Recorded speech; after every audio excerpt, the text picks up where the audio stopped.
सलातु वस्सलामु अलैका या रसूल अल्लाह वअला आलिका वअसहाबिका या हबीब अल्लाह।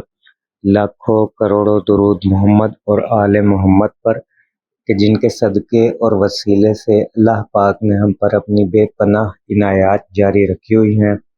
मोअज़्ज़िज़ सामईन कराम, अस्सलामु अलैकुम। साहिब रोज़तुल फ़ाइक रहमतुल्लाह अलैह एक आरिफ का किस्सा नकल करते हैं जो कि कसरत के साथ दुरूद शरीफ पढ़ा करते थे, लेकिन एक शब इत्तफ़ाक़न दुरूद शरीफ ना पढ़ सके तो रात को ख्वाब में हुज़ूर नबी करीम सल्लल्लाहु अलैहि वसल्लम की ज़ियारत नसीब हुई। आप सल्लल्लाहु अलैहि वसल्लम ने फरमाया, तूने आज मुझ पर दुरूद क्यों ना पढ़ा? अर्ज़ किया, या रसूल अल्लाह सल्लल्लाहु अलैहि वसल्लम, मुझे दुरूद पढ़ना याद ना रहा, अलबत्ता दुरूद के बजाय अल्लाह ताला की सना बयान की थी। ये सुनकर नबी अलैहिस्सलातु वस्सलाम ने फरमाया, क्या तुझे खबर नहीं कि हक ताला किसी भी सना या दुआ को बग़ैर दुरूद शरीफ पढ़े कबूल नहीं करता और ना ही ऐसे शख्स की हाजत या ज़रूरत को पूरा करता। मेरे अजीज़ों, आपने अक्सर ये बात सुनी होगी कि दुरूद शरीफ कसरत से पढ़ने वाले की रहनुमाई खुद करता है। यानी अगर किसी से कोई कमी बेशी हो रही हो या गलती हो रही हो तो ख्वाब या बेदारी की हालत में उसकी रहनुमाई कर दी जाती है। अभी जैसा आपने वाक़या सुना कि आरिफ वक्त की रहनुमाई की गई ख्वाब में कि दुरूद पढ़े बगैर कोई इबादत कबूल नहीं की जाती, ना ही मकसद को पूरा किया जाता। ख्वाब देखा था ना कि दुरूद पढ़ना याद ना रहा, अल्लाह ताला की हम्दो सना ज़रूर की थी। तो नबी अलैहिस्सलातु वस्सलाम ने फरमाया, क्या तुझे मालूम नहीं कि दुरूद शरीफ के बगैर कोई इबादत कबूल नहीं की जाती और ना ही कोई हाजत पूरी की जाती। यानी ये उनकी रहनुमाई कर रहे हैं नबी अलैहिस्सलातु वस्सलाम दुरूद शरीफ की बरकत से। यानी दुरूद बज़ाते खुद एक कामिल रहनुमा है, अपने पढ़ने वाले की रहनुमाई करता है। बस आप कसरत से दुरूद पढ़ें और इस सफ़र में अगर आपसे कहीं कोई गलती या कमी बेशी हो भी रही हुई तो बज़रिया ख्वाब या बेदारी या किसी भी वसीले से आपकी रहनुमाई करती जाएगी। खुद मैं अपनी मिसाल दूं कि इस सफ़र के आगाज़ में जब मुझे किसी बात की समझ ना आ रही हो या किसी मसले की तलाश हो तो बसा औकात खुद ब खुद ऐसा होता था कि दुरूद शरीफ की कोई किताब पढ़ते हुए वो मसला या अश्काल मेरे सामने आ जाती थी, जिसे पढ़ने के बाद कई मिसालें ज़हन में गर्दिश कर जाती थी कि अच्छा, ये मसला ऐसे ऐसे भी हल हो सकता है, ये बात इस तरह भी समझ आ सकती है या समझाई जा सकती है। तो आप लोग परेशान ना हुआ करें, बस दुरूद शरीफ कसरत से पढ़ा करें, खुद ही रहनुमाई हो जाया करेगी। और इस मसले को भी बखूबी जहन में बिठा ले कि दुरूद पढ़े बगैर कोई भी इबादत कबूल नहीं होती। यहाँ तक कि अगर नमाज में भी दुरूद ना पढ़ा तो नमाज भी कबूल नहीं। दुआ मांगते वक्त अव्वल, आखिर और दरमियान में दुरूद ना पढ़ा तो दुआ भी कबूल नहीं।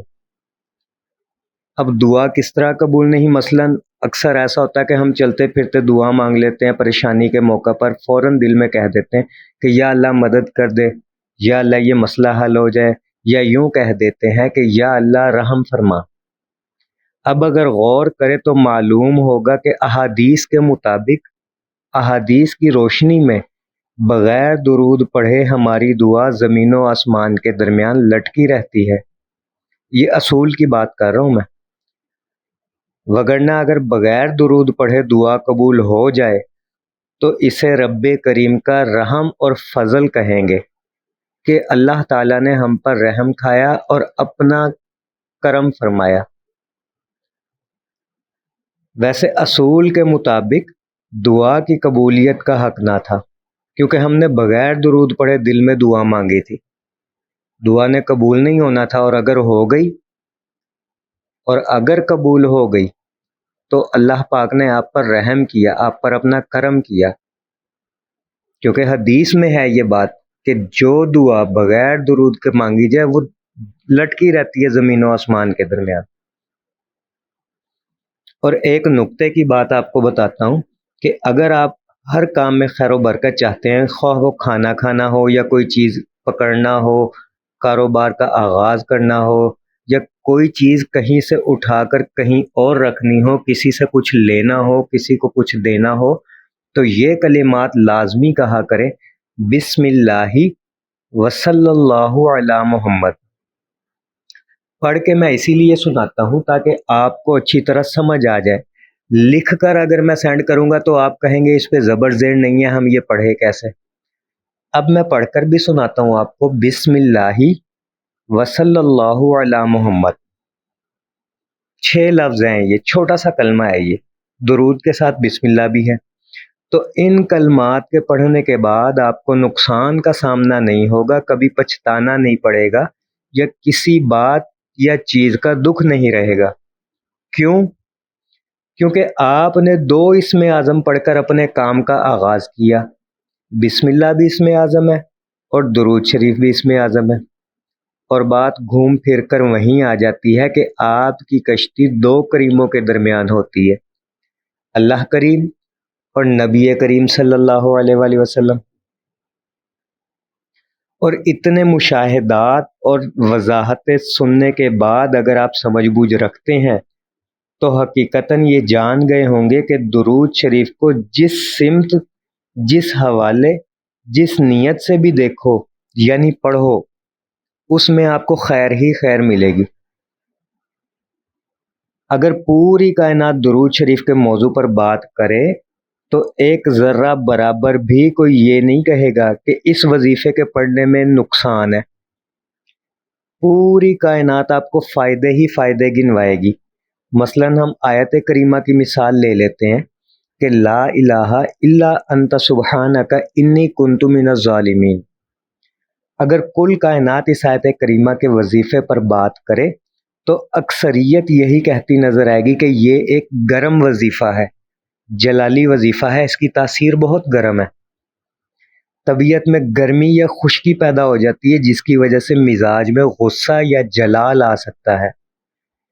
لیکن درود شریف کے بارے میں کوئی بھی یہ نہیں کہے گا کہ اگر 1 کروڑ مرتبہ درود پڑھو گے تو طبیعت میں جلال آ جائے گا یا گرمی پیدا ہوگی، بلکہ سب یہی کہیں گے کہ 1 کروڑ مرتبہ درود پڑھنے سے طبیعت میں شائستگی، روح میں سکون، مزاج میں ٹھہراؤ پیدا ہوتا ہے، زندگی نکھرے اور سنورے گی، روحانیت میں اعلیٰ مقام حاصل ہوگا، وغیرہ وغیرہ، یعنی یہ فائدے گنوائیں گے لوگ۔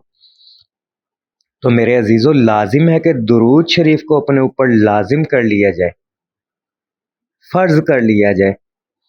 زندگی گناہوں سے بھری ہو، کوئی رستہ نہ دکھائی دیتا ہو، اور آپ پریشان ہو گئے ہوں، مایوس ہو گئے ہوں، تو درود شریف کا سہارا لے لیں، اس کو مضبوطی سے پکڑ لیں۔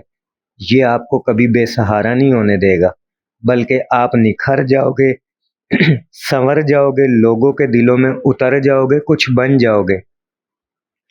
دعا گو ہوں کہ اللہ پاک ہم سب کو درود شریف پڑھنے، پڑھوانے، لکھنے، لکھوانے اور اس کی اشاعت و تبلیغ کرنے والا بنائے۔ صلی اللہ علی محمد، صلی اللہ علی محمد، صلی اللہ علی محمد۔ السلام علیکم۔